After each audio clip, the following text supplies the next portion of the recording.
All right, all right. Welcome back to the Vegan Bikini Prep Diaries. We are so excited to be back.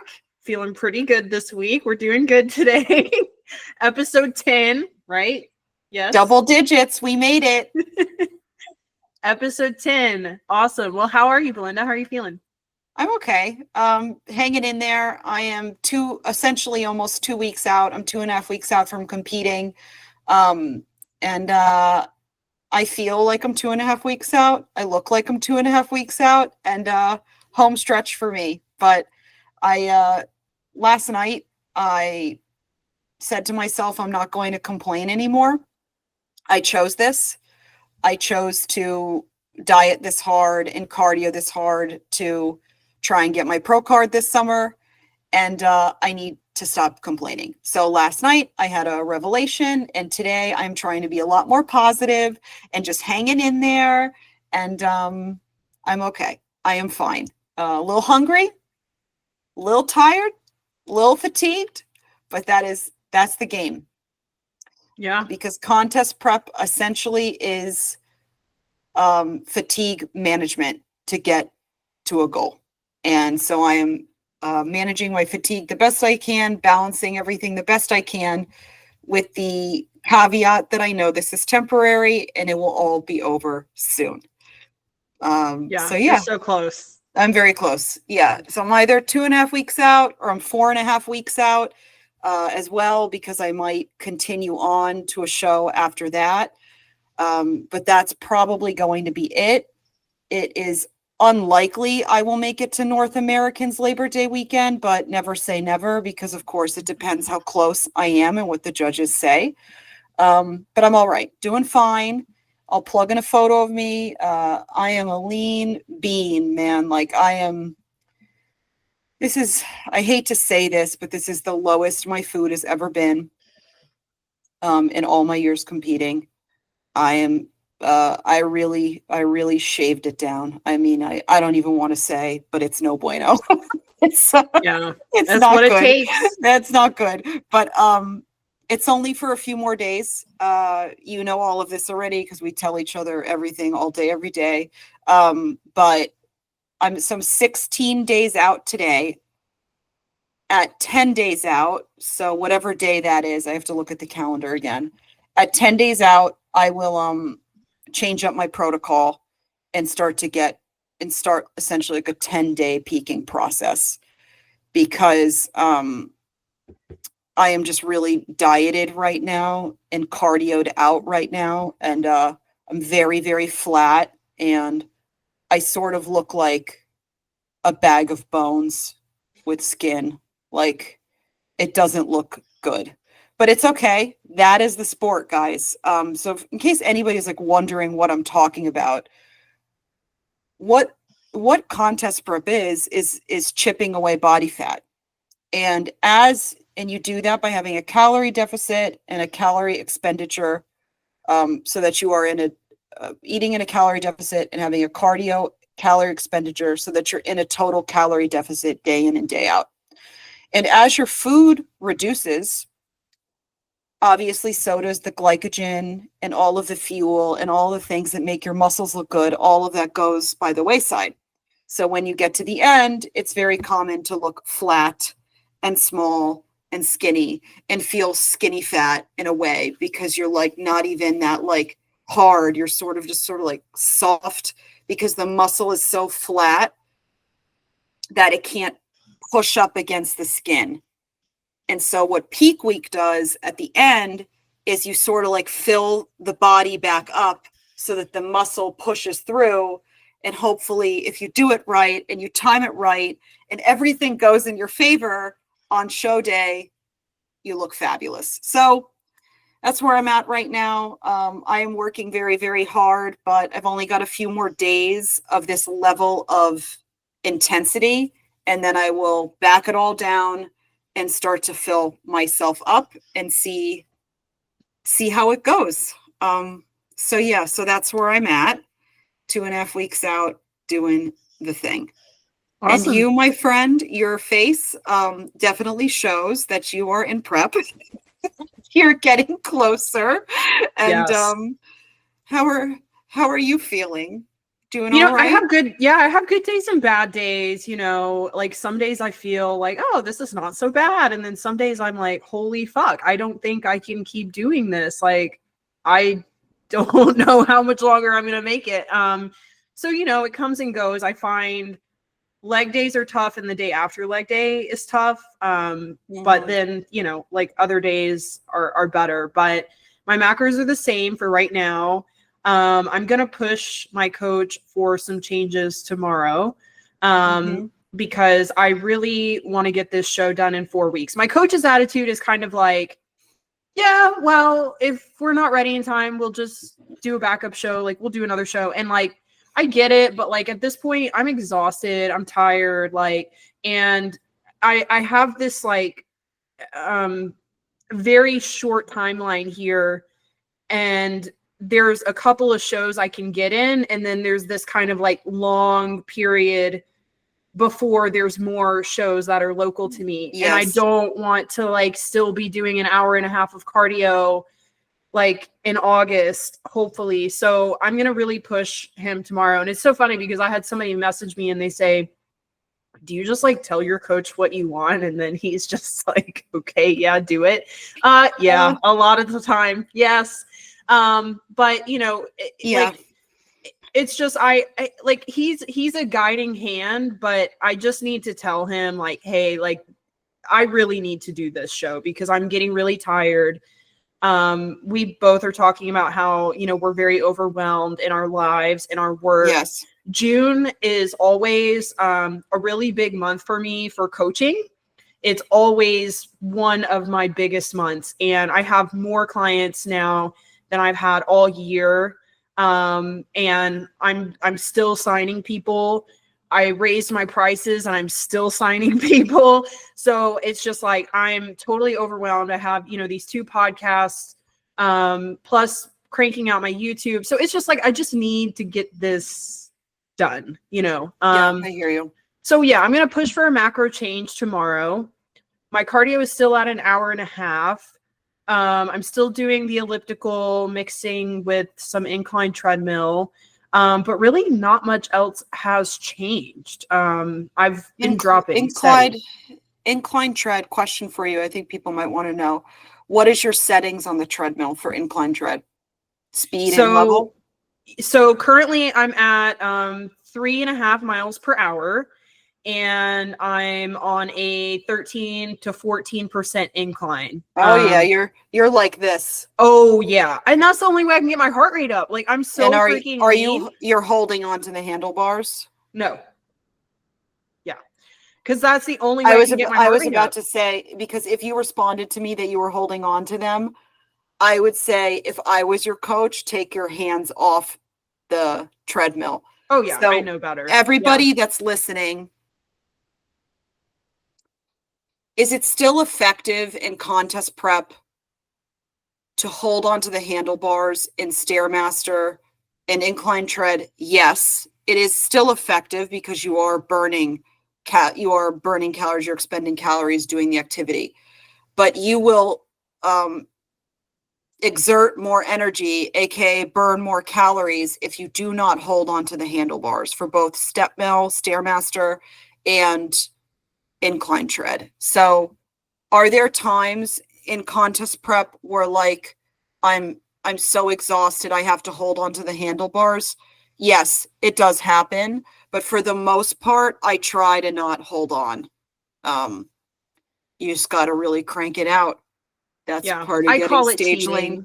Yeah, I call it cheating. It is a little bit of cheating. Yeah, I mean, like, you're still doing work, but half of the your body is like holding on, so it's not quite the same thing. So yeah. All right. There's a guy at my gym who gets on the Stairmaster, and he cracks me up because he'll get on the Stairmaster and his whole body is like hunched over, and he's going on the highest speed, and I just want to stop him and be like, you're wasting your time. Like, you think you're so cool because you're on the highest speed, but like your half of your body weight is on the machine. So like, it's like, you're not impressing anyone. Take your body off the machine and then see how fast you can go, homeboy. Like Totally. So I train primarily at like a health club where there's not many serious people there. It's mostly just kind of people doing cardio and yeah. touching weights here and there. And I would say they have a million Stairmasters, and there's always so many people on them. And 90% of the people are doing it wrong. And it's very infuriating for me to watch it. Guys, don't hold on to the handlebars, and certainly don't like hold your whole body over it, because you're defeating the entire purpose. And the only time I spoke up was back when I mostly just trained in the gym in my apartment building. There was this girl, probably your age, a little younger than me, and she was on the Stairmaster like every day, holding on to the handlebars, like holding on to them, and even like leaning over to look at her phone, like leaning on the machine. And after a few weeks, she got off the Stairmaster, and I went up to her and I said, "Hey, I'm a trainer, and can I just give you a tip?" And I told her that the more effective way to do the Stairmaster is to not hold on to the handlebars. She looked very offended and irritated at me. So I honestly, when I give people unsolicited advice in the gym, it can go either way. So I really rarely ever do it anymore. I honestly like only speak up when I can sort of tell in the girl's face that she could use a little nudge in the right direction. So like the other day, I'll give an example. We'll go back to you in a second, but there was a girl, probably like in her early mid 20s, and she was doing some kind of like cable, like front kick thing. I had never seen it before. And I could tell she was trying to work her glutes, because before that, she was just doing regular kickbacks. And this like front kick thing she was doing, she was very unsteady and it looked very uncomfortable. And I like had a really hard time watching it. And so I was like, you know what? Fuck it. I'm just going to go say something to her. So I went up to her, and between sets, obviously not when she was doing her set. And I said, "Hey, I'm a bodybuilder." And it was quite obvious I was a bodybuilder because, of course, like I'm about to compete. So I look like I know what I'm talking about at the gym. And I was like, "Are you trying to work your glutes?" She's like, "Yeah, I'm trying to work my glutes." I'm like, "Hey, can I show you like 2 or 3 other things to do on the cable besides whatever that is you're doing?" I said, "I've never seen that move, and I don't think that's working your glutes." I said, "It looks like you're just like unbalanced and like all over the place." I was like, "Do you even feel your glutes when you do that?" And she said, "No." I said, "Well, that's your answer right there." And I showed her just like 2 or 3 other things on the cable she could do. And she was so appreciative. So that one worked in the right direction. But honestly, I usually just keep my mouth shut all these years in the gym. Same. You probably feel the same way. I just keep my mouth shut. But sometimes when I can really see a girl is like struggling, I will speak up. Like if I can see like on her phone, she's like using an app, she's like really trying to lift weights and something looks real off, I'll be like, "Hey, do you mind? Like, I'm a trainer. Let me just give you a little bit of advice. And no worries if you don't want to hear it." And so I sort of do that, but I don't do it often, rarely. I don't want to be like that person. But anyway, on that note, holding on to the Stairmaster, no bueno. You should really just try and do the thing. So, Yeah. But yeah, so I mean, I don't hold on to the rails, but I'm just at a place where I'm so lean. And I mean, I've been in prep since, I mean, really February. So my endurance has just really increased at this point. So it's very hard for me to get my heart rate over 135 beats per minute at this point. Like I have to just absolutely kill myself. If I drink a bunch of caffeine and pre-workout, that helps, but it's short-lived. So yeah, I just have to really, really crank up the incline.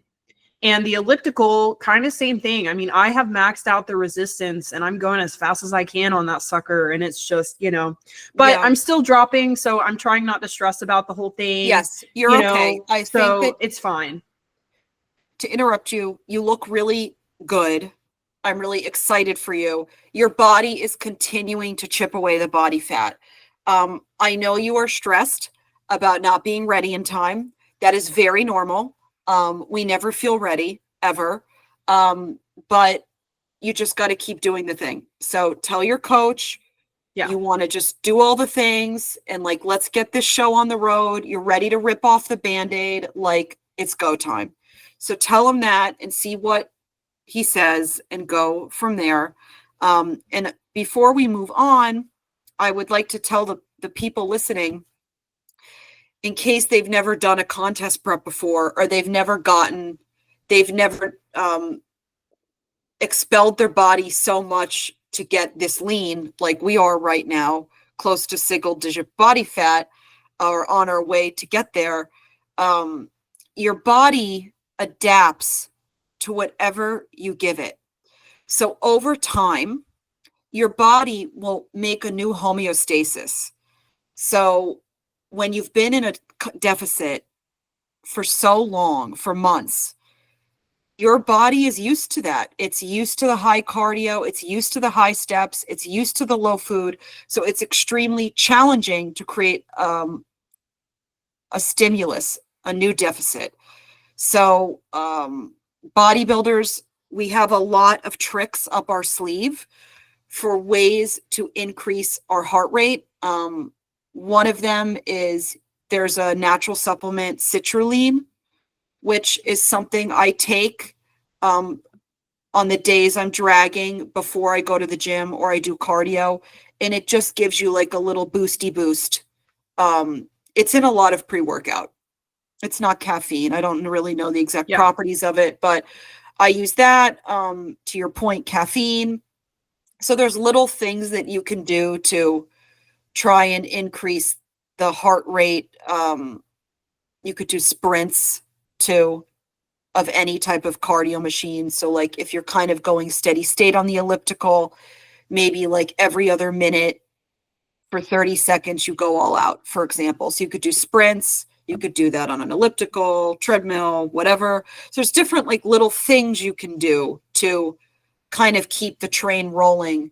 But that's how you know that you're very close to like the end of the process, when you're sort of like throwing darts at everything to get lean. And it's, you know, it's just really a struggle. Those final 5-ish pounds, those final few percentage points of body fat, it is tough. It's really, really tough. I personally have to really have quite crazy protocol to get to where I am now. I don't really like to share the total details of it. I've told you this before. I don't want people to copy it. I don't want people to think that this is normal what I'm doing. It is specifically for my body, for my athleticism, my physique, my goals, and my lifestyle. It's what I have to do to get to this point. I think that's a very important point to make. And my first prep, I did not share a lot of my protocol. I just shared my results. And this prep, I have shared every single detail with everyone. And I did that because I wanted to show what it takes to look like this and to get to the stage, because people will see the pictures and be like, oh my God, I want to look like that. And it's like, well, here's all you have to do to lolook like this. And it's not even something I'm willing to do more than just a couple of weeks out of the year. But I will say, unfortunately, a lot of the information that I put out, people think that they need to do what I'm doing. And so like I had like a Reddit, like I have been posting more on Reddit. And I got a couple comments. I'm so glad you shared your macros. Now I know what I need to be eating. Oh dear. See, no. You're not 5'7" and 150 pounds. So Brooke and I were chatting the other day in text about like how she's been sharing her stuff and how I don't share my stuff. And we have different audiences. So we both have vegan followers. We have just like different age groups. Brooke is more like older. I still have a lot of older women. Yeah. But most of my peeps are like 30s, 40s, 50s, and 60s. I cater to like a bit more. I think my audience is a more mature audience, age-wise anyway. So I just don't feel comfortable letting these poor women think that this is normal. I don't want that to happen.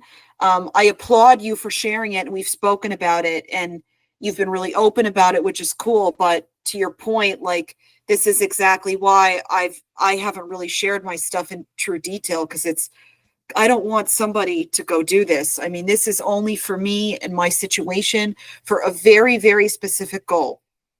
And I also want to say something to all these people listening to us that have never competed before but want to compete. Go to a bodybuilding show before you ever like say you want to compete. For the love of God. Like, Yes. guys, what you see on the internet and like what is real life are two different things. You guys don't know how lean we have to get. Like, it is frightening, really. Like, I have no body fat left. I am a walking skeleton. It might look cool on the internet. When you see me in real life, I look ill, honestly. I look sick. I look sickly. And on show day, I look fabulous, but because, you know, it's the tan, it's the makeup, it's the hair, it's the glam, it's the stage lights. Like, that's the point of show day. But guys, like, before you ever consider competing or doing a contest prep, please go to a show. Like, go see what it's all about.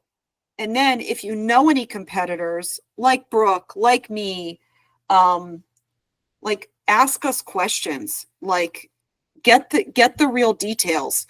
Brooke and I have a very similar story that before our first prep, we didn't really do a lot of research, and we just sort of like fell into the sport, and we had to learn the hard way how difficult it is to get stage lean. And it's not for everybody, and you really should only do it if you're very crystal clear on this goal. So yeah, that's my rant. That's my rant for and you should just get an idea of like how a show is run, like how show day goes. Like, a lot of people, like, I had a client sign up with me one time, and she was dead set on doing a show and like doing a bodybuilding prep, and like, we're, you know, like maybe 10 weeks out, and she's like, so what exactly happens? Like, do I just go on and like, do I give my routine and then like they give me my feedback? Like, she had no idea how the show was running. I'm like, girl, you're up there 15 seconds and then you're off. And then they bring you back out, and then they compare you to everybody else. Like, so, you know, you just need to make sure that you know what you're getting into, and definitely do some research. And then, of course, hire someone who knows what they're doing, who's a professional. But absolutely. Yeah. Not to deter anyone. It's I mean, obviously, yes, we love it. It's so much fun. Not to deter anybody, but like, people need to know what they're getting into. And we could talk. I think we'll do an episode one day when we have more energy. Not now, but one day we'll do an episode on like something titled like, "So I Want to Compete. What's next?" And where we could dive into all of this. We won't do it today, but anyway. I don't have too much time. I think I could give like another 10 to 15 minutes. So, do we want to do our tracking tools? We could just touch on them, or do we not have enough time?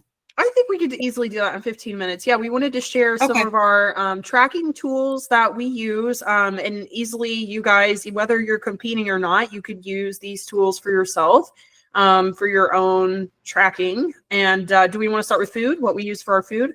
Yeah, sure. So I use my Fitness Pal. I've used that for probably 10 years, and I love it. Me too. So my Fitness Pal is probably, I think, the most common nutrition tracking app. Caveat of it is that humans enter the nutritional information.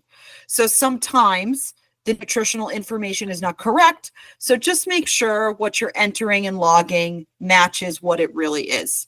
But the app is really user friendly. You can copy and paste, and it has a memory of like all the things you eat. So after a few weeks of using it, and honestly, it's just like so easy to like log your day. Another app that a lot of people use for macro tracking is Chronometer, is another big one that a lot of people use. I've actually never used it just because I'm fine with MyFitnessPal, but I've heard really great things about chronometer. I have a lot of people who like that one. I've used it and I really don't like it. I'm shocked that people love it so much. I know people love it because you can see the micronutrients, which is kind of cool, I guess, but like the database absolutely sucks. Like they have like no name brands of hardly anything, and like forget restaurants, you know, like they have like you can go to Chipotle, the whole Chipotle menus on MyFitnessPal. So that's why I like MyFitnessPal. It's just the database is like huge, so it's just super easy to use. I can see the micronutrients on MyFitnessPal. Maybe because I have a paid version. Do you have a paid version? I don't have the paid version. Yeah, I think you have to have the paid version. Yeah, I have the paid version. So yeah. Okay. Which I think it's like $7 a month. It's not that bad, is it? I'm sorry, guys. I don't know. I think I'm on an annual subscription for years, and I know it's really cheap. Canceled it. Yeah, I mean, I don't use it as much as I used to because all my stuff is up here now, but you only get to that after years and years and years of eating to your macros. Yes. This is the first year, well, actually most of 2024 after my prep. So my prep finished in July. The second half of 2024, I ate completely intuitively, but with a macro profile that I knew I needed to eat. But because I know nutrition so well now, I don't have to log things like I used to. And actually this entire contest prep, I maybe have logged my food 15 times since January, believe it or not. Wow. Yeah. But yes, you've been doing it for years. But I've been doing it for so long that I know everything. And sort of how I've been doing it, this contest prep is like, I'll make my new macros and I'll log a day of eating, or like I'll pre-plan it so I know what I'm getting myself into. And then I just rinse and repeat that for days and days and days, because that's what contest prep is. Contest prep is not, if it fits my macros, eating all these random things all the time. Contest prep is a meal plan. It can be macros and you can move things around, but you really, a majority of the time, should be eating like the same things with only some changes here and there, because that's the only way that you can predict how your physique is going to respond to those foods. Yeah. Okay, so that's food. What do you use to track your fitness, like your lifts? So my lifts, I am like you, and I use Trainerize. Now I guess I'm in a unique situation where I'm a coach and I have access to my app, so I just add myself as a client, and I'm able to track all my lifts there. I love that app, and I love Trainerize. I love it. It's awesome. And my coach has an app, Elite Trainer, something like that, and like it sucks compared to Trainerize. Like Trainerize is the best. It's so good. I don't coach currently, but my clients that have kept in touch, and many of them have, so if any of you guys are listening, I miss you all. So my clients have wrote me over the past like year or so since I stopped coaching, and all have told me like Trainerize what's their favorite app. And I told them how they could set themselves up. So how you do it, I'll make this really quick. You need 2 email addresses, and you sign on as a coach with 1 email address, and then you assign yourself as a client with another email address. And that's how you can use Trainerize to log your lifts. I will post, when I edit, Brooke, I'm going to post a little list of other lifting tracking apps that I know that people love. So I will make a little list and I'll plug it in here. So that's for fitness, for lifts. What do you use to track like your steps and like your calories burned for the day? What do you use for that? I have my Apple Watch, and I love my Apple Watch. Me too. I've had a Fitbit, and I love Apple Watch the best. Me too. Me too. Yeah, it just syncs with everything. So, and I'm just used to it. And then the other thing now too is I've been wearing one for 5 years, and it has all my data, which is cool, you know, because I look back at it all of the time. I go in the health app And I could see, like, this time last year, when I was in a similar position in prep 2 weeks out, what my average steps were, what my average calories burned in a day were. That data is so useful for me because I can gauge, like, how close I sort of am to what I used to do. And then also take note what's different, because, every year that you lift and you eat optimal sports nutrition, like, you're building your physique. So every year, like, the way you go about your fitness journey will be different. So I love, like, looking back at the data to see, like, what I'm up to and what I did in the past. So that's what I use for that. Same.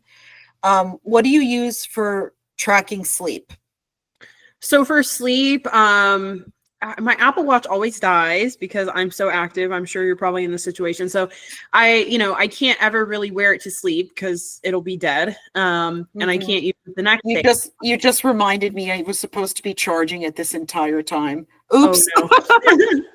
Well, so for sleep, I have an Aura ring, which I really, really, really love. Now, it's an investment. I think this was $350. Steve got this for me for Christmas one year.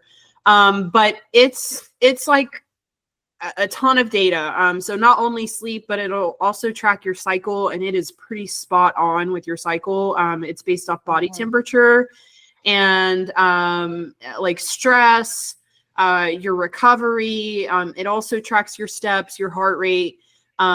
It's really intuitive, and it's pretty spot on, which is surprising because I'm like, this little ring, like, I'm surprised that it's so accurate, but it is very accurate. And so it'll tell you your REM and your deep sleep, how long you were asleep, how long it took you to fall asleep. So that data, it's really helpful for me in contest prep when, like, some days you feel kind of crappy and you're like, oh God, I feel like crap today. And then I look at my sleep score and I'm like, well, my REM was really low. So that's why. Yeah. So yeah, I love my Aura ring. I highly recommend it. Yeah, I've heard so many good things about the Aura ring. A lot of physique athletes use it. I've heard really great things. My husband wears one. I don't think he has the paid app, so I think he just uses, like, the bare bones features of it. And he uses it for sleep. I would like to get one. I've been resistant to it so far because I don't want to be overstimulated with data, because I do have a tendency to get a little obsessive. That's why we're bodybuilders, not normal athletes. So I've just been a little hesitant to get it because it would give me one more thing to, like, hone in on.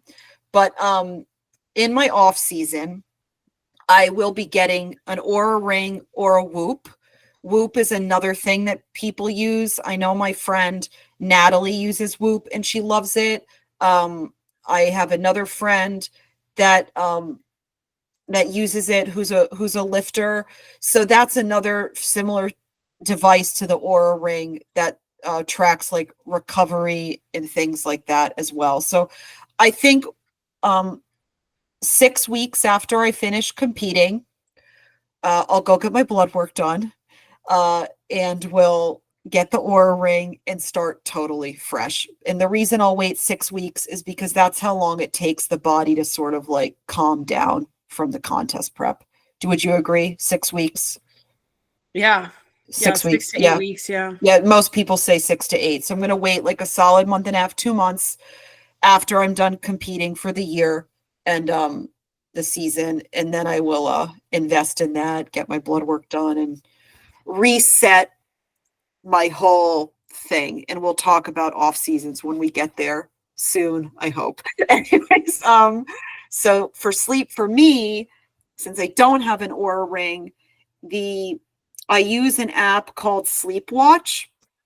I think I have the paid version, but the free version is fine too.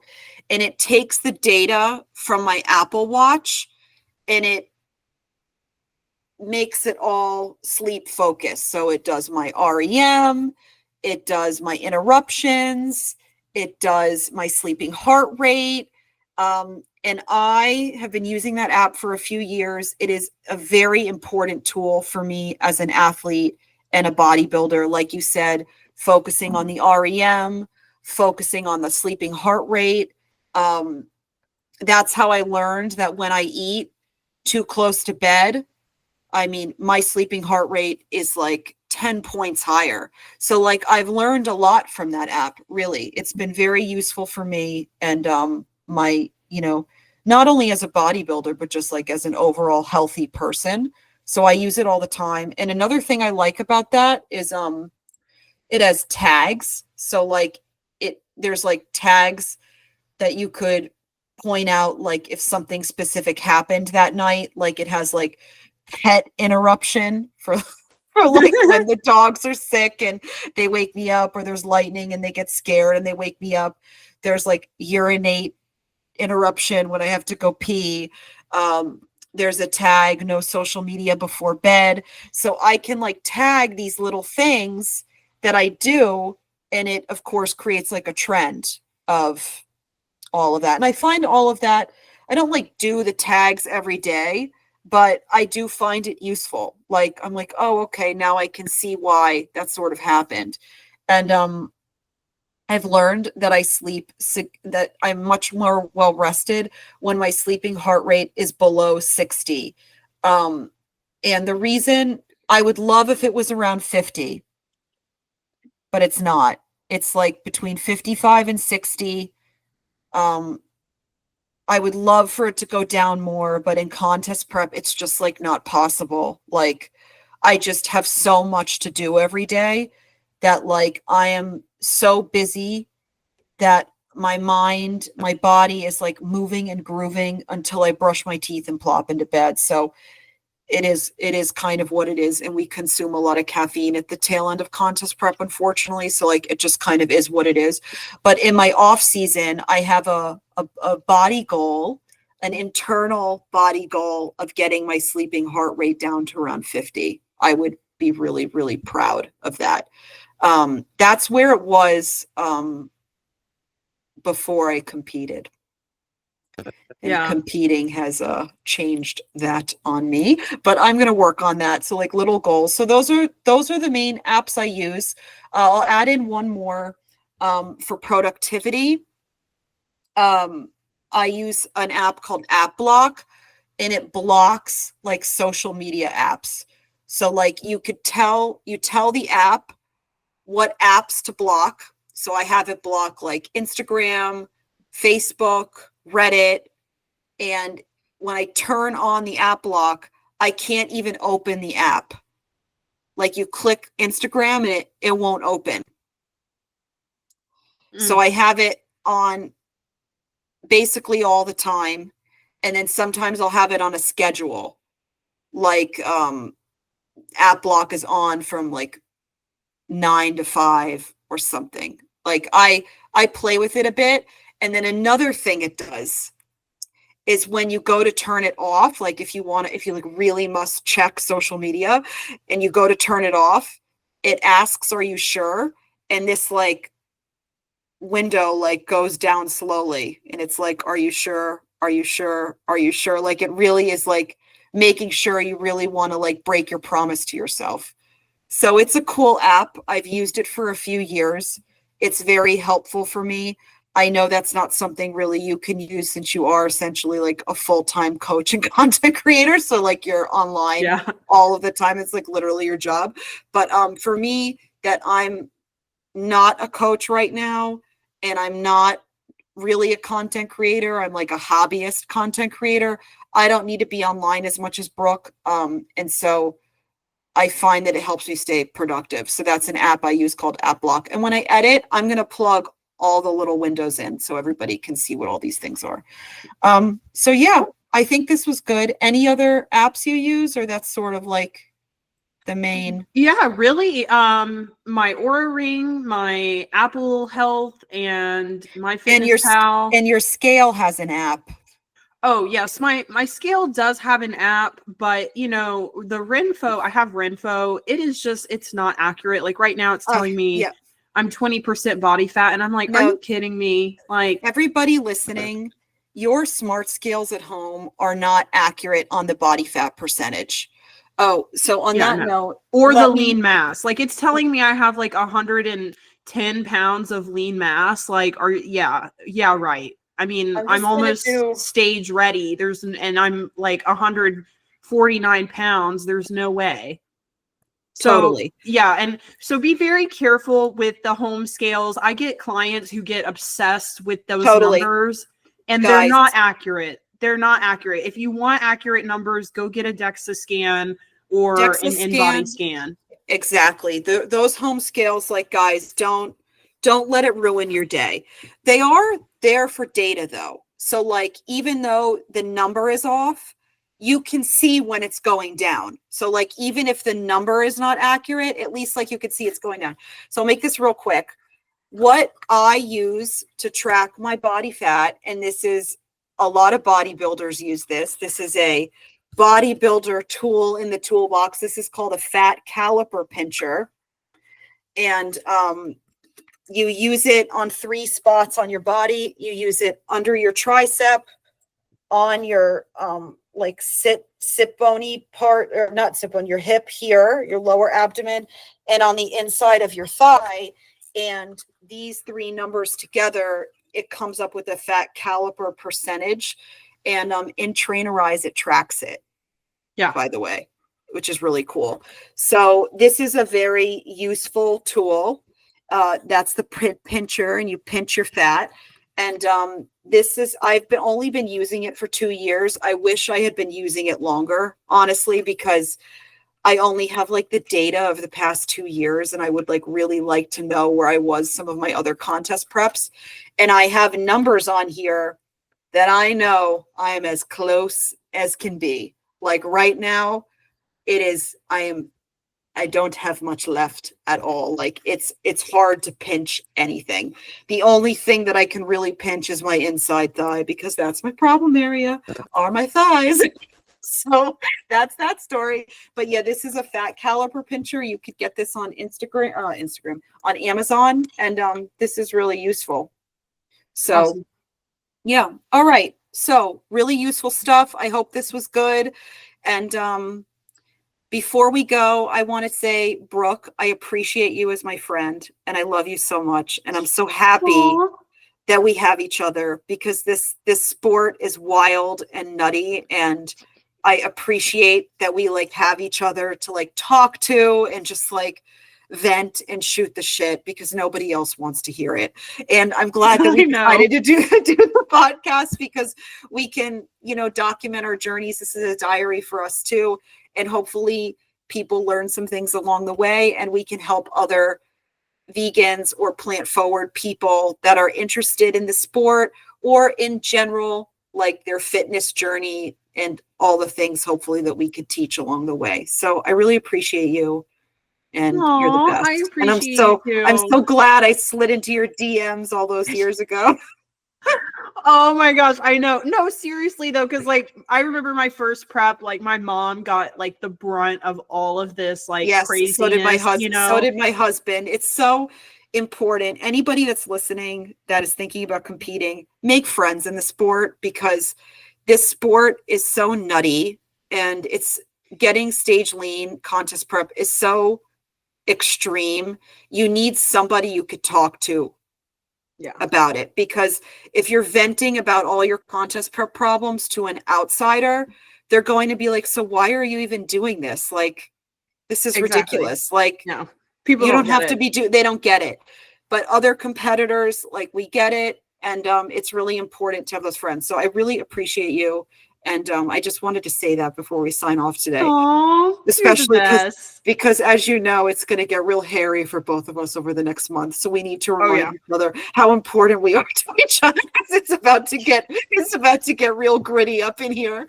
Oh yeah. We might not be smiling as much next week, but we're going to try. So like, subscribe, comment. We don't know what we're going to talk about next week. We'll figure it out. Thanks everybody for tuning in. We love your comments. We love your messages, and it's really cool to hear from you guys. So please like, comment, subscribe. And I think that's it for today.